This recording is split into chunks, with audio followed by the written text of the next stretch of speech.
Equals to C by D असेल तर आपण बघितलो किंवा थेरम ऑन इक्वल रेशो काय म्हणतो A by B is equals to C by D असेल तर ह्या दोन्ही न्यूमरेटरची बेरीज भागिले ह्या दोन्ही डिनॉमिनेटरची बेरीज ही कशी येते म्हणते सेम येते. जसे की उदाहरण बघायचं असेल तर आपण बघू एक 5/15 बरोबर असेल किती 10/30 घेऊ. बघा बरं 5/15 ला डिवाइड करा 5 एक 5 3 म्हणजे ह्याचा रेशो किती येतो 1/3. मग ह्याचा रेशो काय येतो 10 1 चा 10 10 3 चा 30 म्हणजे ह्याचा पण रेशो किती येतो 1/3 म्हणजे दोघांचा रेशो कसा आहे सेम आहे.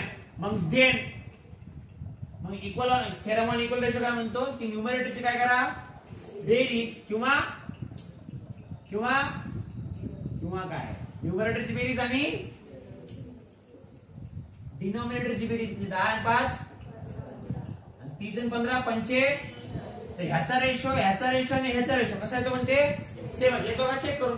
मला सांगा 1/3 आलता 1/3 याचा चेक करा 15 1 15 15 3 1/3 किंवा सबट्रॅक्शनच्या बरोबर सुद्धा येतो. म्हणजे काय मग 5 मधून 10 काढा किती येते -5 5 -10 ना किंवा असेल तुम्ही 5 -10 भागिले 15 -30 करा.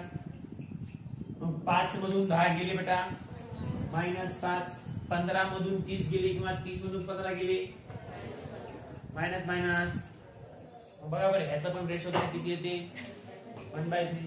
So theorem on equal ratio काय म्हणतो जर रेशोज इक्वल असतील तर त्याच्या न्यूमरेटरची बेरीज करा किंवा सबट्रॅक्शन करा आणि त्याचा परत काय घ्या रेशो घ्या काय येणार आहे सेम येणार आहे. म्हणजे या दोघांची बेरीज भागिले या दोघांची बेरीज आणि या दोघांचा सबट्रॅक्शन या दोघांचं सबट्रॅक्शन या सगळ्यांचा रेशो कसा येतो म्हणे सेम.